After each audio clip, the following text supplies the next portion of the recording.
Welcome to another edition of our Censorless podcast, brought to you by our sister company Ogre, purveyors of sweet swag and loot crates you can actually appreciate.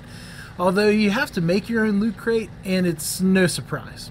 Joining us on our podcast is the indomitable, the incalculable, when covered in oil very flammable, Mark the Red Raccoon Lee.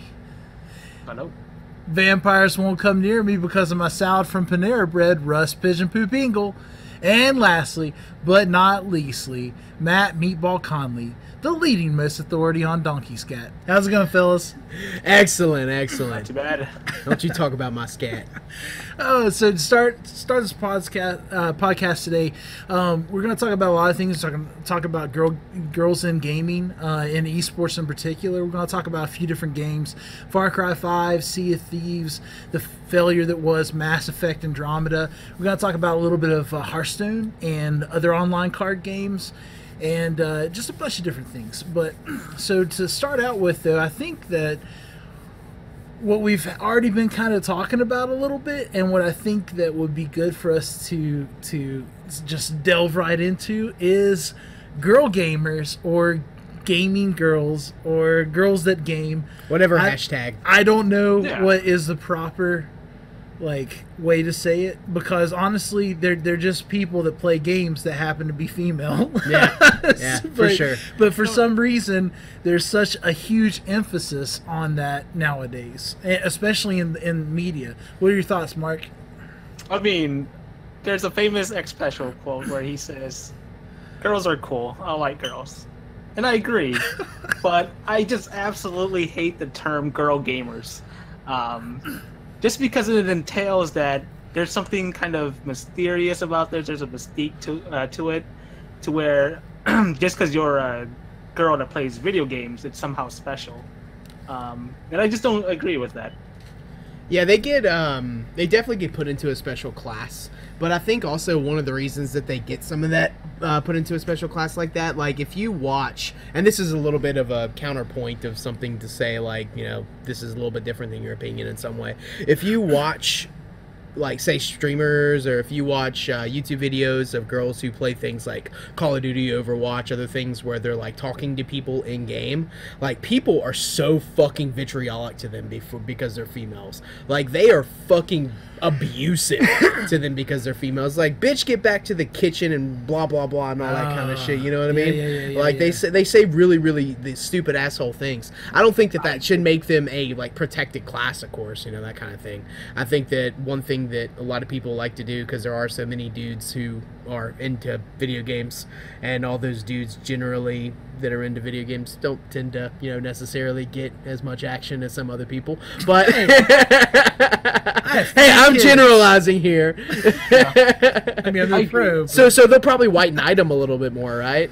Yeah. I mean, I don't dislike the idea that there are girls that game out there. I feel like there are two kind of extremes. For every asshole you have out there who, you know, tells the girls to, like, go back to the kitchen or something like that, there's always a white knight.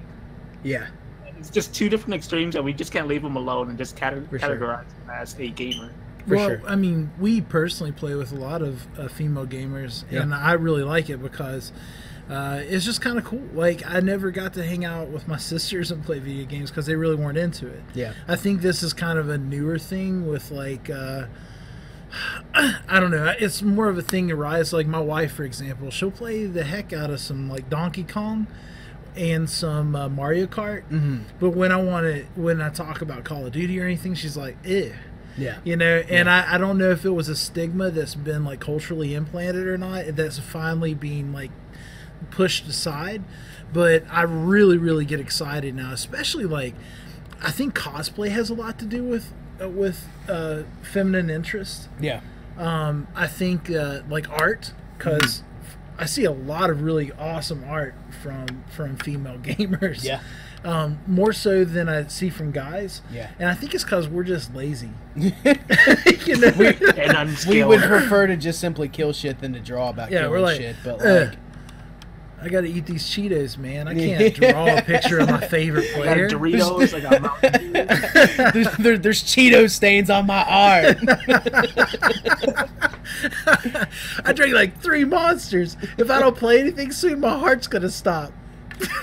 I drew a stick man reaper. But yeah, no.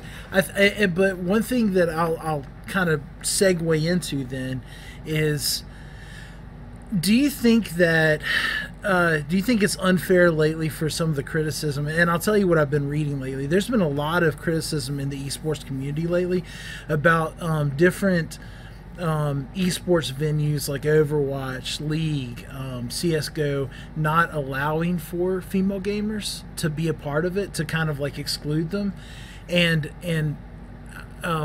I don't know. I'm going to open it from there, and then I'm going to tell you some things that I've read in some articles, and we'll touch on each of them. But just that broad statement, do you think that it has been unfair lately for companies to treat, I don't know, do you think there's been impartiality for the treatment of women in esports? I'll let you start, Mark. So I think in gaming, like the potential for both male or female is the same. I don't think there are any kind of advantages if you're a guy gamer versus a girl gamer, as in say sports, physical sports. It's proven that guys are, they're built different. They're maybe stronger in, some cases. But I think in gaming, it's pretty equal grounds. And especially for companies like Overwatch, I don't know why they're creating a league that's specific just for girls, to where there's only girl-only teams. There's another league for only guys, and I don't think that's helping this whole problem that girls are not making it into esports at the competitive level. So wait, is Overwatch actually doing that? They're creating like a WNBA almost. So Mark's kind of right. They talked about it. Yeah, and that's one of the things that I was going to mention. Mark's been looking at the notes for the podcast. Yeah. But, yes, he did research. This guy. Yeah. So, So what Overwatch is what put out was, they said maybe we should create like a girls only league, and the reasons why they said that is because they had some professional girl gamers that said that they felt kind of alienated by their team. Yeah. Like their team was afraid to call them out on bad plays and stuff. And but then with the same breath, like there were people that disputed that too, that were also girl gamers, said, nah, they treat me just the same. Yeah, it's no big deal. But that has been something that has been brought up. Overwatch has said, well, maybe we'll just make a girls league. But honestly, like, how is that solving anything? It's not. It's I mean, come on. This is 2018. I mean, I think you have to take it down to the individual level, because I'm sure there are awkward, like, forever alone individuals inside of esports who, like, cannot handle, like, making eye contact with a female, right? Like, I'm sure those people exist, and they would have a hard time being like, hey, that flash over that wall that you failed was fucking garbage. Like, I'm sure they would have a hard time doing that. But at the same time, like, that can't be the rule of thumb. I just simply can't believe that that's a rule of thumb, because if you watch a lot of the people who are in esports, a lot of them are actually becoming more on the side of charismatic than what that used to be viewed as. Like, if you watch, it was a really old video of Overwatch where they had all the players come out and like do the pose of the hero that they were playing. Like, it was freaking hilariously awkward, absolutely awkward in every way, so cringeworthy. But whenever you watch stuff now, they're actually starting to be a little bit more charismatic and presenting themselves a little bit better, so that naturally has to bring them up in the like socioeconomic ladder, if you will, and their ability to handle interactions with other people. So, like, I don't know, I just have a hard time thinking that it's a hard restriction that's being imposed by a quote-unquote patriarchy, if you will, saying that, female gamers can't become pro or something of that nature. I just, unless there is hard data that says that exists, I just have a hard time believing that it does exist. So why do you think then, Mark, that there are so few female gamers then? Okay, so this comes up like for another quote from X Special, the great X Special. Great quotes from that guy. But he says, he goes on a rant about how, yes, girls are discriminated against in games. But, like, if they were good enough, they would be in the league. That's what I think anyways. there's just not enough. I'm pretty sure the ratio of guy to girl gamers is pretty one-sided. I think it's pretty small, but I also think it varies per game. Like for Overwatch, for example, I see a huge amount of a lot of girl players. Yeah, they have a lot of like hype for it. But I mean, if a particular female player is good enough, and if she's willing to go pro, I mean, I'm sure there would be girl gamers in these teams. Yeah. Just a side note, by the way. So Magic: The Gathering, for example, it had a game that happened recently, and let's see, I have it in my notes. I want to get out the exact name. Yep, so Jessica Estefan is the Magic: The Gathering's first female Grand Prix winner. She won with a Black-Red Hollow 1 deck, and she'll be at the 25th edition anniversary Pro Tour in Minneapolis this August. It was kind of like a new groundbreaking thing. I don't know why it was so groundbreaking, but yeah, so sweet. Like, I mean, that's not surprising. Like, women have strategic minds, man. Like, that's not surprising at all. Like, it's honestly surprising to me that it took that long for that to even happen, though, because I don't know. I'm trash at Magic: The Gathering. We played for a little bit, and whenever I went in pockets, Matt. Yeah, that's also part of it. Barons. I can't spend $400 on a deck of cards that's relevant for 3 months, but say how you really feel, Matt. But like, I went and played in a tournament, and I did pretty well in a couple matches. But there was this one girl that was playing there, and she just fucking wrecked me. Yeah. Like, I stood no chance. She was able to destroy me at like round 4 both times, twice in a row. Everybody else is still playing their freaking decks for like, I don't know, the next 20 minutes, and I'm just sitting there like, yeah. So, how's life? I will say, making idle conversation after I just got completely butt raped by somebody in Magic: The Gathering. So I'll say this about girl gamers, and this goes to Magic: The Gathering too. I went to a tournament and I played against a bunch of dudes and a bunch of girls that were there. And all the girls had positive feedback to give to me, or like, keep trying, you're going to be good. And the dudes are just like, thanks for the game, you scrub. Now get out of the seat. Yeah. I need my pack of cards.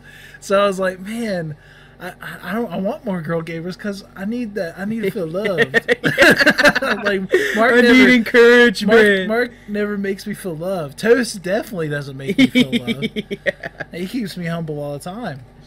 But yeah, I think it's awesome. I also play some D&D with some really awesome chicks, and I just love the perspective. So I'm excited about it. Now, let's move on to then why do you think that there isn't as many girl streamers? I mean, why do you think there's not as many girl gamers? If it's not because they're like, let's say that your argument that they just haven't had any girl gamers that have the skill for it. What is your thoughts on why then they aren't making it? Set that aside. Say that they're equally baller at the game per capita than guys, which I actually think there are some really talented ones. Why are they not in higher level esports? What do you think the reason is? For me, I mean, I definitely think there are girls out there that are capable of being at the highest level. They're capable and skilled enough to play on these professional teams. I think there are other careers that you can take that probably make you more money. It's probably less stressful. Streaming, for example. A lot of these girl gamers or girl streamers are probably making a lot more money streaming games and just kind of hanging out and having fun than playing professionally. Yeah, they're just smarter than the guy. Their guy counting points.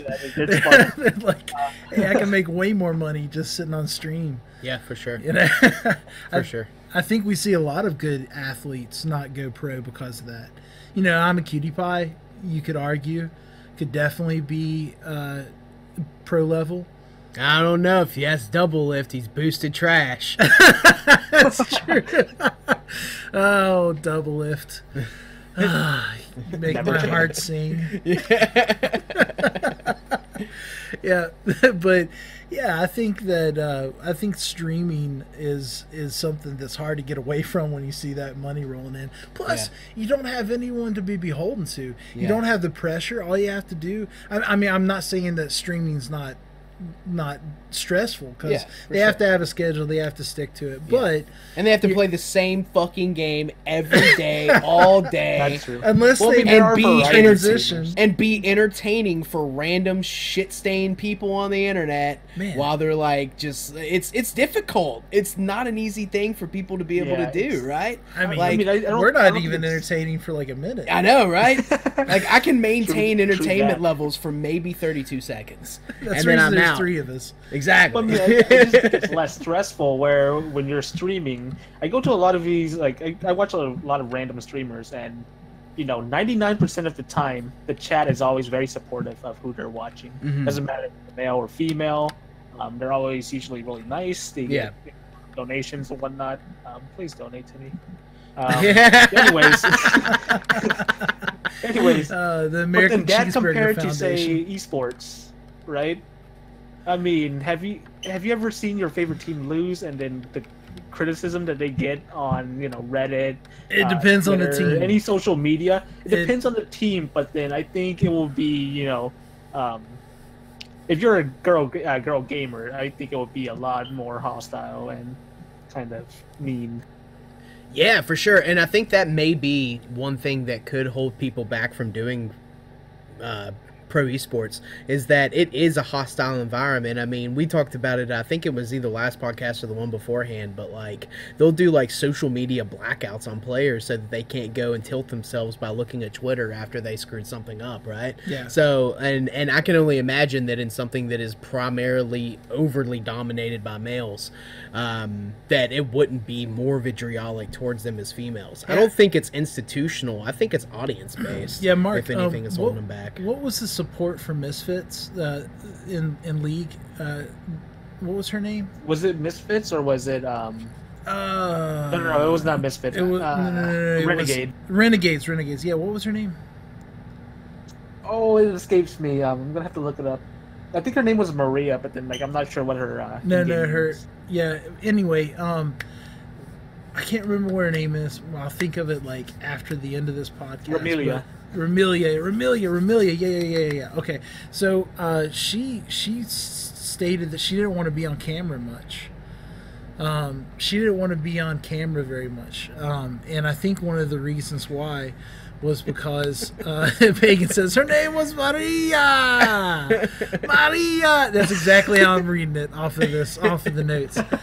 But Maria, same shit. Yeah, but super close. But anyway, she said that she didn't want to really be on camera all that much, and she asked her coaches and league if they would not move the camera over all that much. And I think that was one of the reasons why, is because she just wanted to play the game and enjoy it. She didn't want to be glorified because she was the first girl gamer in League of Legends competitively in the NA. So she was also super anxious because I remember the first few I'd be games anxious they too played. if I I mean, I would too, but then, I remember the ADC first was. I remember the first couple games where you know how the camera pans from player to player? It never panned on her portrait or her cam. It would skip. Okay. Yeah. But so let's move on a little bit from girl gamers in general. I think that the next thing that we were going to really talk about today was kind of the newest. Well, let's transition into Overwatch then, because since we're talking about Overwatch and how a lot of females tend to really enjoy it and stuff, and how I think that Overwatch is going to be one of the leagues that's going to start having a lot more girl gamers into it, which is super sweet. I think it's going to be a very mixed group. But Overwatch, for example, they're doing things different than all the other gaming platforms. And I know I've been harping on this every podcast, how Overwatch is poised to take over esports, but I do think that they're really smart about the way they're doing. One of the things is state or city sponsored. And then, Matt and I were watching one of the games today, and what was your comment about it, Matt? about the ES how it, like. Oh yeah, it's super ESPN feeling. Like if you watch. If you compare League of Legends pro play versus Overwatch pro play, Overwatch feels like you're watching like ESPN. It feels like you're watching like this ultra pro type thing, and League of Legends does a really good job too, but it feels more commercialized whenever you're watching Overwatch, and I think that's pretty cool. It could also be a bad thing because it feels like big corporate or whatever, but it's still pretty cool. I like the way that whenever a team wins, like the whole stage turns the color Yeah, for sure. of that team, and it's all like big solid colors. It's pretty cool. I thought that was pretty interesting that they were doing that. Plus, they have Monty and Doa, and I mean the dream team of casters. I agree. I mean, if you have Monty and Doa, then you just automatically have won the internet.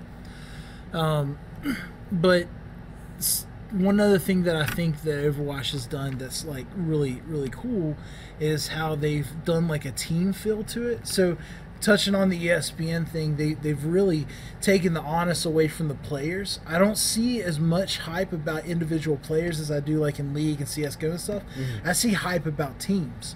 They're talking about Dallas. They're talking about all these like LA, and then the rivalry between the two LA teams. I see that a lot, and I think that that's a smart thing to do because ultimately, to keep something viable, you want them to follow the franchise and not the people. Yeah. It's because I know that every time Doublelift like switched a team, one of our friends, Joel, like, it was a fan of that team then. Yeah. So he's been a TSM guy. Yeah, he's been a fan of 3 teams in the last like 4 years. Yeah. and I do that too. I tend to follow players as well. But in Overwatch, gosh, they trade out players on a daily basis. It's ridiculous the amount of trades that they have. Don't they do trades on like just simply like not even trading out to another team, but like if they're playing on a different map, they have a different player playing on that specific map or something to that degree? Yeah, they have like a deep roster, which is super cool. Yeah. And then they swap out players. Mm-hmm. Like I don't know, I guess if somebody's on fire, they put them in. And or someone sucks on a certain map. Or yeah, they bench the guys like me who can only play Nami one tricks. Yeah. But yeah. So Mark, what do you think about that? Do you think that for something to stay viable and to grow, do you think it needs to change, or do you think esports the way it's been has been fine? Like what do you? I mean, I think there needs to be kind of a combination of both. Like, you want to root for a certain team or brand, but you also need players to kind of root for. I know, like, especially in the NBA, like, I follow that a lot, and I have specific teams that I like, and then I also have specific players that I like. So, whereas in League, you kind of root. I feel like a lot of people root for certain players only. Yeah. So if they move from team to team, you're switching teams.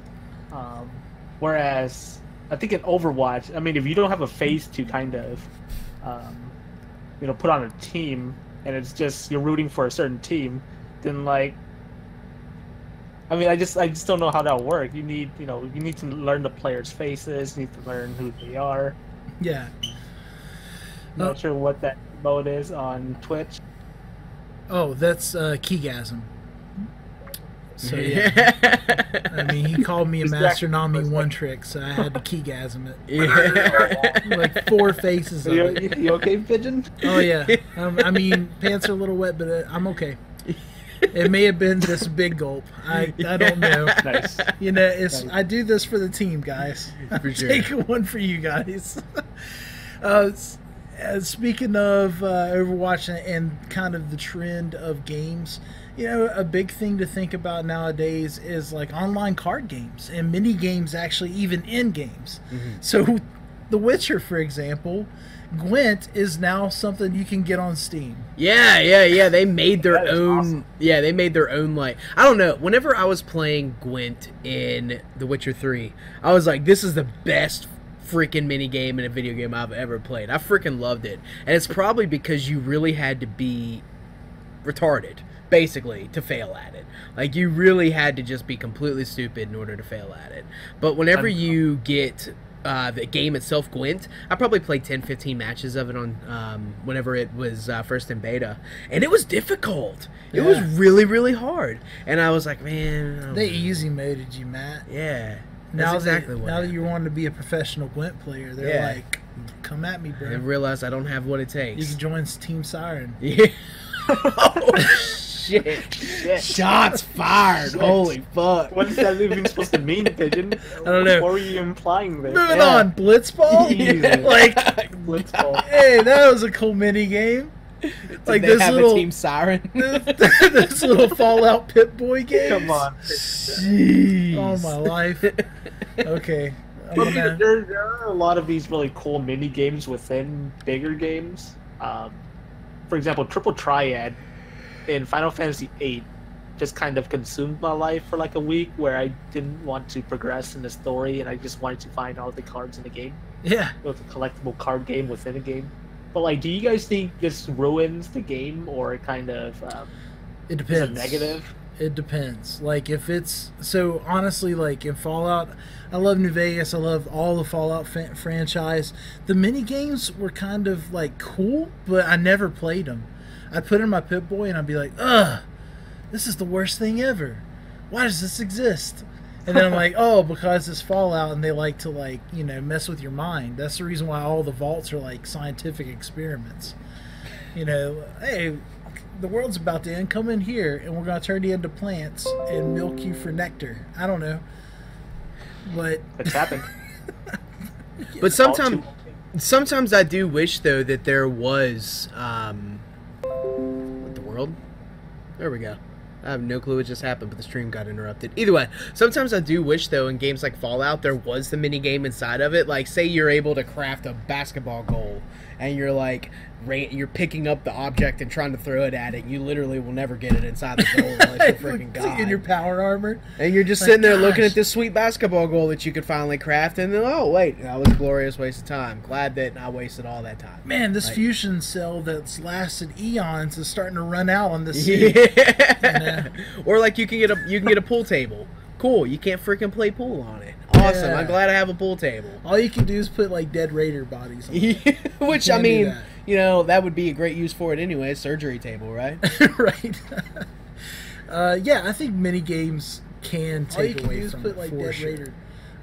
I think that mini games also can uplift it, like Gwent. You know, because you played Gwent, it was another addition to an amazing game that set it aside. And it was tastefully applied to it. Like, you could go up to most NPCs and play a game with them, and they always had this awkward nod, like they were doing something bad. You would be like, "How about a round of Gwent?" Yeah. And then they would just like nod at you. They wouldn't even say anything. They just give you this awkward nod, like you guys are about to like throw fisticuffs in the backyard or something like that. It was great. Like they tastefully applied it into the game. But like a lot of other games, like Final Fantasy X with Blitzball, they made it so that you absolutely to get Wakka's legendary weapon or whatever the hell they called him in that game. In order to get his, you basically had to play Blitzball, and I didn't fucking like Blitzball. I hated it. So I I never hated bothered. Blitzball. I never bothered. I was like, you know what? Everybody else can get theirs, but fuck you, Wakka, you're racist. He's a racist. Hey, I mean, have you met an Albed that you liked? I don't know. Riku was all right. Yeah.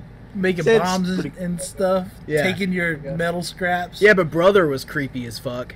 He was always like, honing in on that Yuna. Yeah, true. Yeah, he's trying hard, right? I like Yuna, but her Albed side. Ugh. No, but then going back on mini games, though, is I think it really depends on the game. Like you said, it's a little awkward when you're, right outside the final boss in Final Fantasy X, and you're like, "Hey, should I go play Blitzball? Let's go start a tournament." Right outside the boss. For sure. But like, I think other games they use mini games as like a way to escape. My example is I've just started playing Yakuza 6, which is amazing, but the storyline itself is very serious, and sometimes you just need comic relief, and that's where these mini games come from, where you can kind of in between missions, which is like very very heavy stuff. You can enter, arcades, or you can do karaoke, and it's just a fun way to kind of, relax before the next, Yeah, like who in Grand dies Theft. next. Yeah, like in Grand Theft Auto, whenever you're getting down with your dance competition, like doop doop doop doop. Or Grand Theft Auto 5 and you're 15 years old in a strip club. Oh my life! I mean, And then your parents walk in the room. there's ratings for a reason, Matt. So yeah, I think you're exactly right. That's how the purpose is served. Is that they're to take away from the serious aspect of the game and give you like a little bit of a break from the monotony of the story. That's like some Inception shit, though. Like, you play video games to kind of escape reality, and you play these mini games within the games to escape the reality of that video game. Yeah, that's the reason why I have a. Yeah. Yeah, that's the reason why I'm painting a painting of myself painting a painting right now. Yeah. It's because I just want to like live that life. I mean, Lord knows that video that you put up of Yakuza 6, where it was, oh god, the was karaoke. That was holy shit weird. Like, It is weird. It is weird. I gotta That's watch just- it was charming. Don't get me wrong, but it was weird. And what made it weird is it was like the guy, whenever he's singing, he's doing this awkward like forward and backward sidestep thing over and over. And then I don't know if it was because you were doing well with the rhythm aspect of the game. I don't know if it was that made it do it, but it like transitions into him like playing a fucking mandolin, and it like it was so awkward, but it was also hilarious at the same time. That's just part of the charm of that game, is that it there's two extremes. It's very serious, and it's like just incredibly wacky and kind of like funny. Yeah. So like, 1 second you're murdering the freaking, I don't know, chairman of a Yakuza gang, and then the next you're, on karaoke playing the mandolin. Or that guy in Yakuza 0 where he was bald and like doing that weird dance thing, and he was wearing the guy Speedos at the or whatever. strip club. Yeah. I mean, I feel like there's a lot of guys that are half naked in a lot of video games. This goes back to the rating thing, Matt. What kind of games are you playing anyway, Parents Mark? are failures. Oh my Hey, life! you know what? I'm so over the age of disappointed. 18. Hey, let me take a look at this case. Rated M for blood, intense violence, partial nudity, sexual content, And strong karaoke. and use of alcohol, and just weird. So yeah, and so with that said, with mini games, I think that mini games also kind of brought into life certain things like Hearthstone, which Hearthstone, has newest expansion. It's like growing. I see tons of people playing Hearthstone competitively. It's a huge thing. It's kind of nice. It's like even Magic the Gathering online. These games are a different way to play, and you see them growing and their fan base growing because of it. And I think that mini games might have a little bit to do with that, because whoever would have thought to bring a card game to like a mobile app, and then Blizzard finally did it, and everyone's trying to catch up. Yeah. I mean, that's what Blizzard does best, dude. They find something, and then they jump on it, and they do it really fucking well, and then they make an ass ton of money. Yeah. Like, that's what Blizzard's whole model is, basically. Well, How much is an ass ton? An ass ton is about as much as an ass can fit in a ton. Asking for a friend, thank you. I mean, asking for a friend. Oh my life! I want to meet that friend.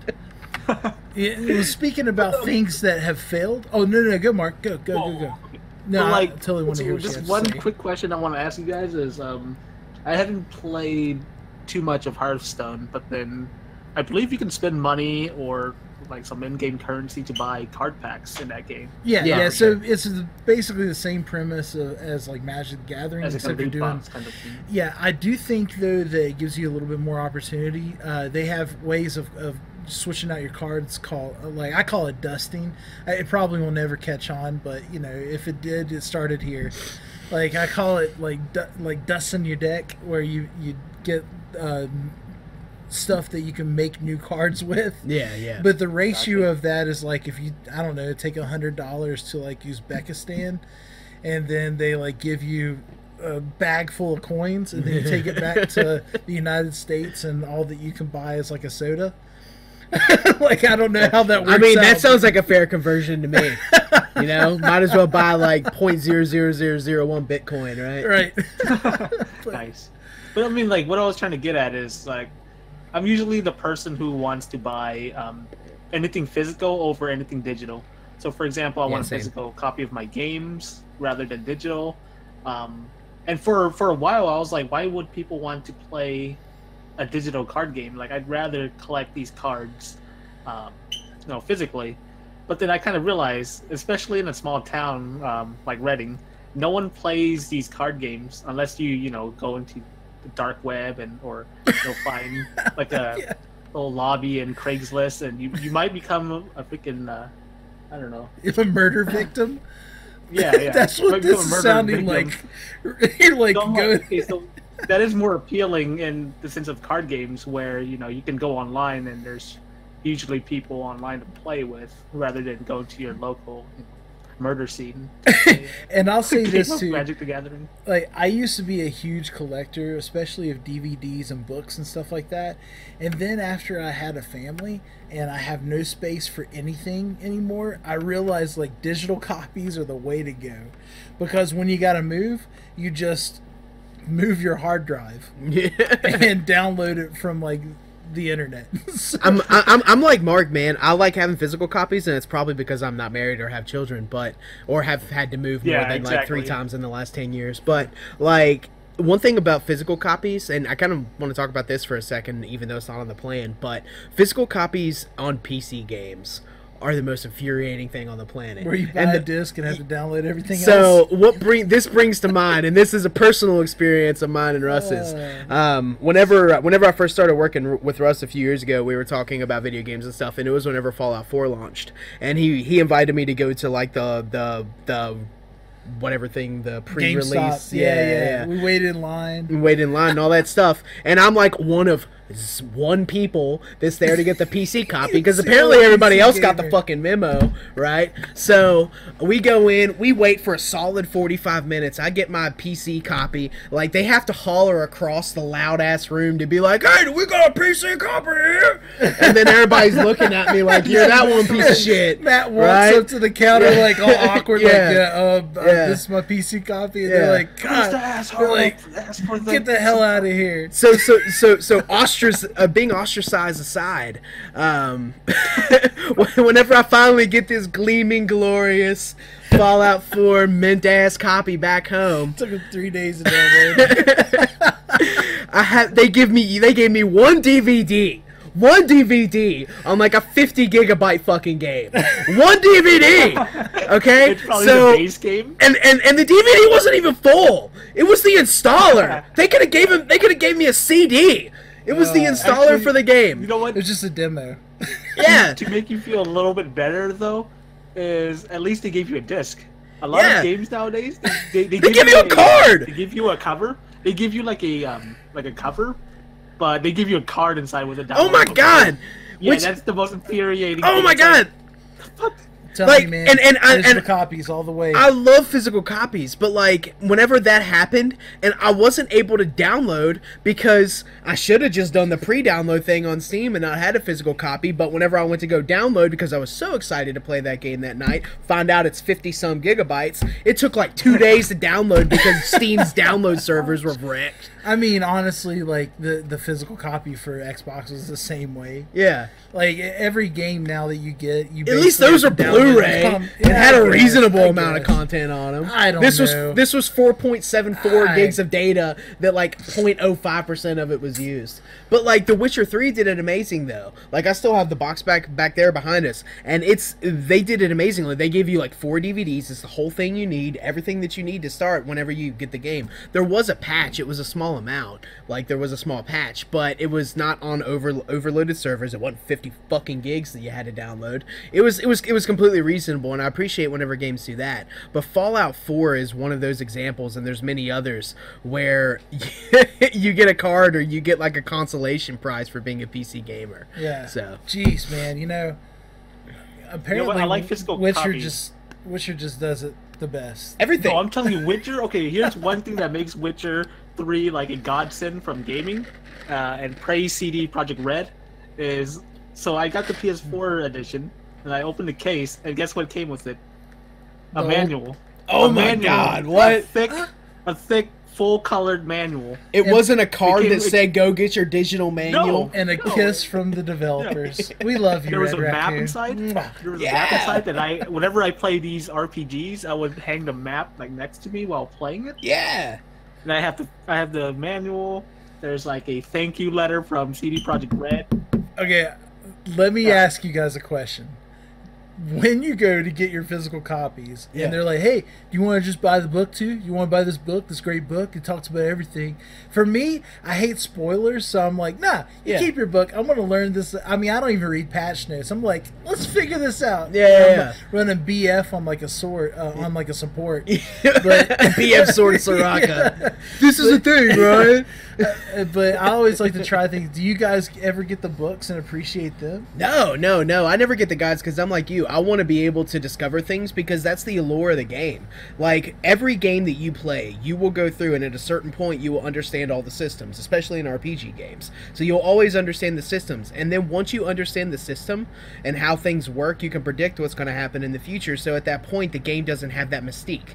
Why ruin that from the get-go? Like, why make it so that you can't understand it, like, so that you understand everything ahead of time? I don't understand that. I'll never buy like a guide for a game, but then I'll sometimes if the game is really cool or I'm like super hyped about it, I'll buy like an art book or Yeah. things like that won't spoil the game. Yeah, for sure. Displayable, useful stuff like that doesn't ruin the game for you. So I mean, we've yeah, talked for about me. some games that have succeeded. Let's talk about a game that failed.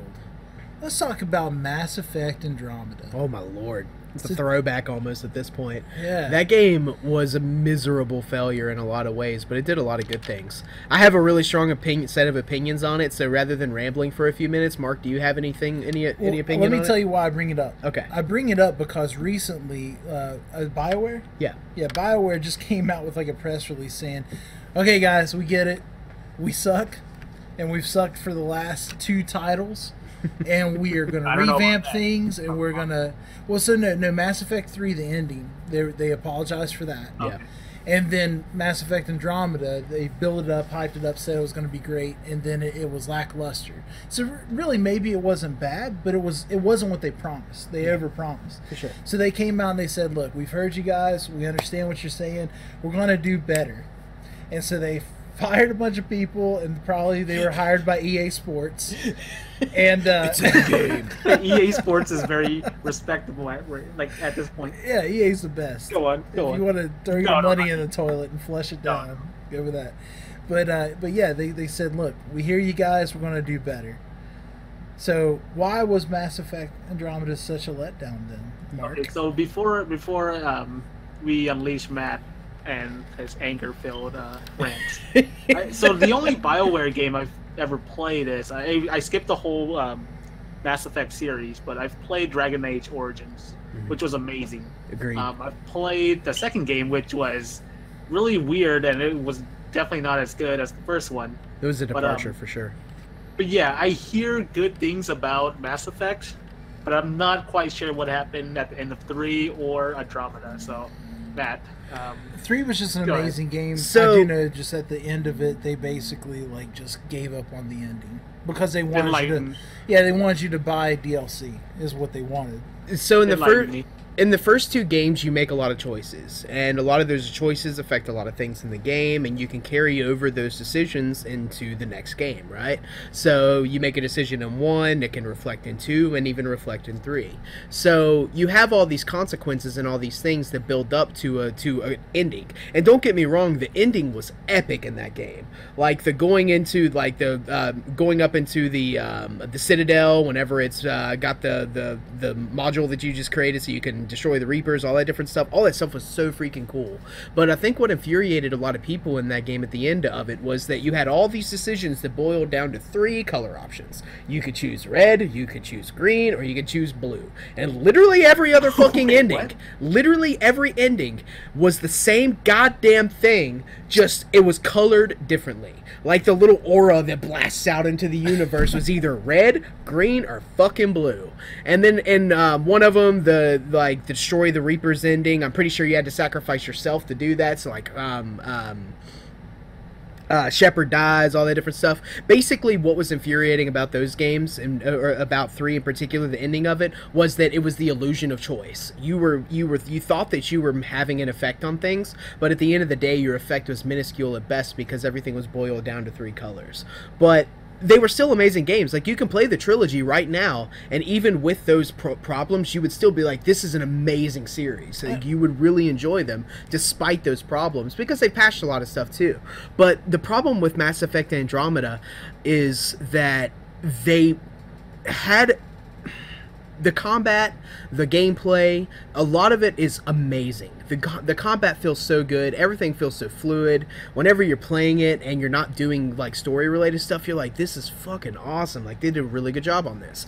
But then there's story elements to it that just are lackluster. Like, the opening to the game is epic as shit. They did a really good job like polishing that up despite all the issues they had with facial animations and whatnot. We'll leave that aside because that's been memed to death. Yeah. The googly eyes. We can leave the googly eyes aside because that was memed to death, and that's kind of a dead horse at this point.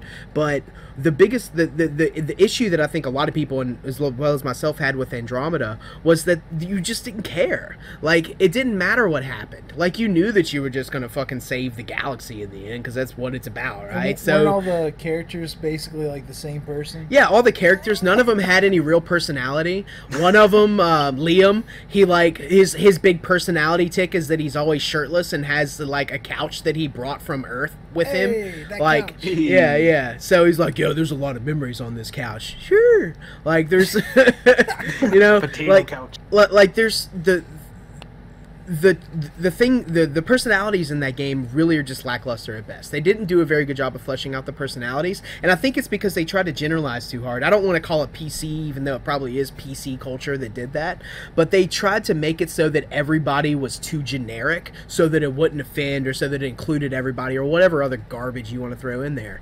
It just really felt like everybody was so fucking generic, you had a hard time caring about them. And then I know I don't care, and I've never even played it. Yeah. And then you get to the end of the story, and you have this whole big buildup of like these elusive people that, you know, that were there, the remnants and all that stuff. And you find out, spoiler alert, so pause now or skip if you don't want to know the ending of this game. But you find out, oh no, it was just a war and they're gone. They're not here. It's like this whole fucking game is... What? The whole game is built around these people that just had a war, and now they're gone. And you don't find out anything more about it. Nothing more. There's a war, they're gone. Fucking done. Are they setting up for a sequel? Is that what it is? No, because they said they're not going to. maybe they were setting up for DLC to actually flesh out the fucking story of the game. This is the end of Lost all over again. But it was pure garbage, dude. It was pure garbage. They didn't finalize one of the most alluring aspects of the game, which is this old civilization that did all this advanced shit with all these like things, and then it's just not. Here's a pile of garbage. I hope you like this. This is the end of Angel and the show Lost all over again. Yeah. Like, it's the worst kind of cliffhanger, man. So I think that's what a lot of people had a problem with Andromeda. And plus, there was a lot of minutia. Like, a lot of the stuff that you did in the game where the worlds are so big, which is cool, by the way. But yeah, but there was a lot of minutia. It was just stuff that you were bored of doing. It was like, hey, go here, kill this thing. Hey, go here, get this point, go do this thing, whatever. Open world, blah blah blah. Like, it was that kind of thing. It wasn't like The Witcher, even though we go back to this a million times, where you're like in the middle of the woods, you come upon like this little lost child and find out his family's throats were slit by some like demon king, covered in shit like minutia. that. Yeah. Gosh, man! After all this, I would need to take a minutia. Witcher 3, folks. Hey, just because I have a good vocabulary. I may not use it often with my amount of cursing. Beep, beep, beep, minutia. I don't know. Is that like a bad word, like in another language? No. Nah, I know what minutia means. Maybe. You're a minutia. Don't ask me. Your mom's a minutia. Anyway. Okay. What were you going to say, Mark? Because I was going to move on to Sea of Thieves and what people were saying about it. Speaking of another game that like was a letdown. So I think this problem is kind of magnified because at such like so much hype built around it. Mass Effect obviously is one of the probably the biggest game series out there, leading up to Andromeda. So I mean, it was kind of, you know, a lot of people being like disappointed was a big deal. But then like there are other games recently that came out that, you know, had a lot of hype being built around it. Sea of Thieves. Hype. Trademarked. So have you guys heard of Sea of Thieves? I have not played Sea of Thieves, but I have read a lot about it. And the reason why I have not played Sea of Thieves is because I've read a lot about it. And I've heard that I've read a lot about it too, but then like, I heard nothing but good things. No. Microsoft was like, this is the best thing ever. And then all I see in reviews is like, oh my gosh, why'd I spend money on this? I should have spent on like a colonoscopy. Like I feel like, you know, there's a lot of redeeming qualities to that game from the reviews I've watched, but the game came out, you know, unfinished, and that's probably the biggest problem. Yeah, would you say Matt No Man's Sea? A lot of people are calling it No Man's Sea, and it's because they have this big open thing that could be really cool, of course. That was with No Man's Sky, it could have been really cool. And same thing with Sea of Thieves. It could be really cool, but it's empty. There's not much there. Like, you go fight a Kraken, if you can find one, and you find out that the tentacles that are coming out aren't even under fucking water. Like, they're just this little sprite that's flopping its arms out all over the goddamn place. Spreading his minutia and then everywhere. Spreading his minutia, and then whenever you kill it, there's not even a registration that you kill it. Nothing happens. It doesn't even make like a sound or nothing. No it doesn't do shit. It's just like disappear. No loot.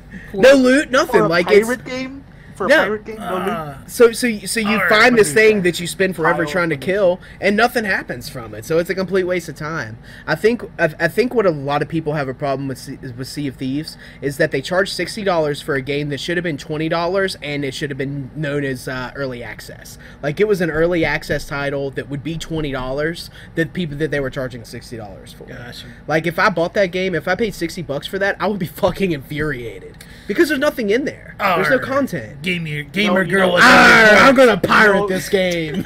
You know what game is free? It has a ton of content. What game is free? Path of Exiles. Yeah. I mean, it looks horrible. It looks like a rolling turd, but hey, I have fun on that roller turd.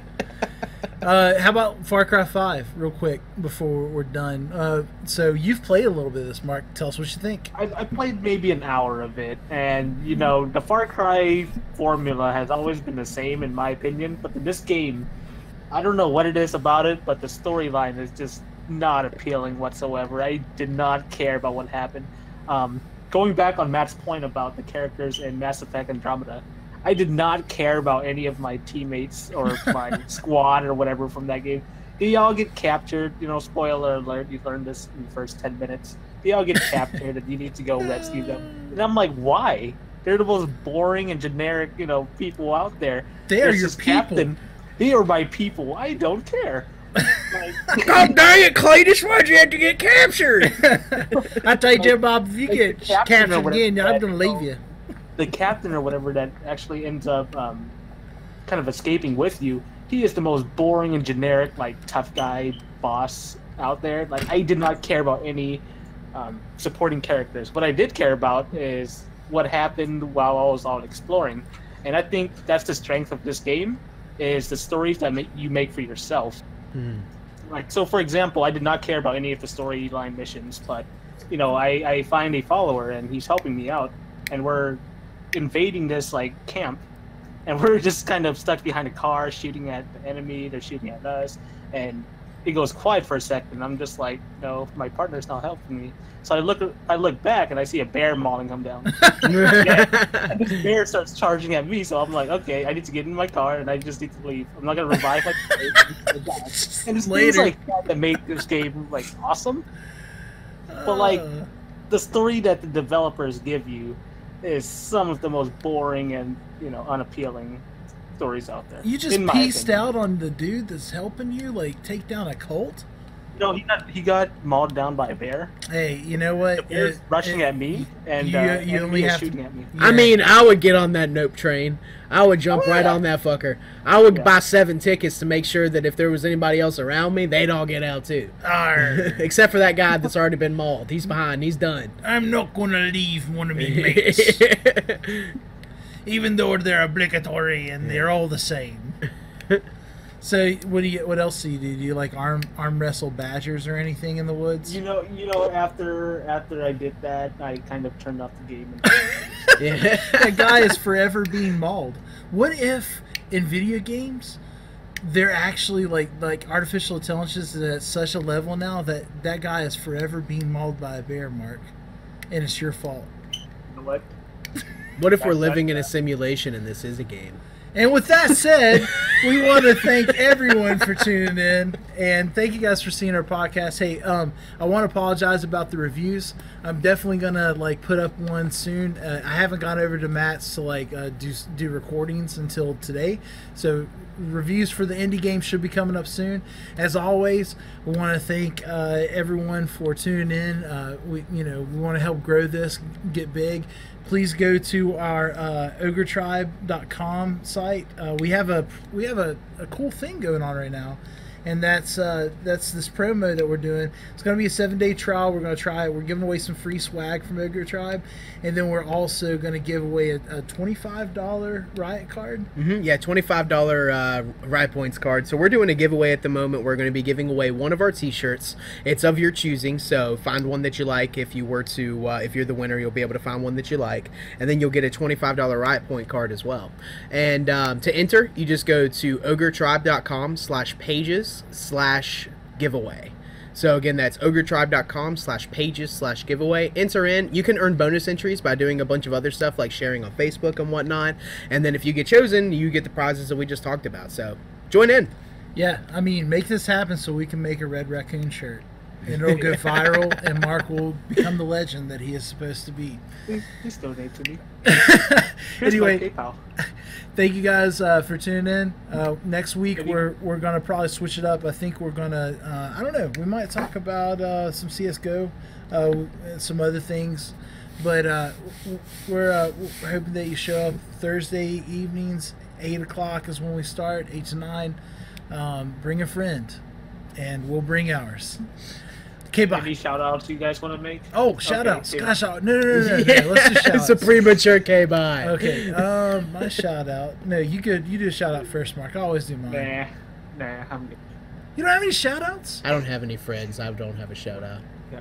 Okay, I give a shout out to the past Mother Teresa. You know what? I give a shout. I give and a for shout all out the good to that Sega. she's done in this world. To Sega. I give a shout out to Sega. Yeah, they've made these Yakuza games. They've made 4 games in 2 years. So, Damn. Yeah, That's because crazy. after Sonic Quality the stuff. Hedgehog, they had to do something. Yeah.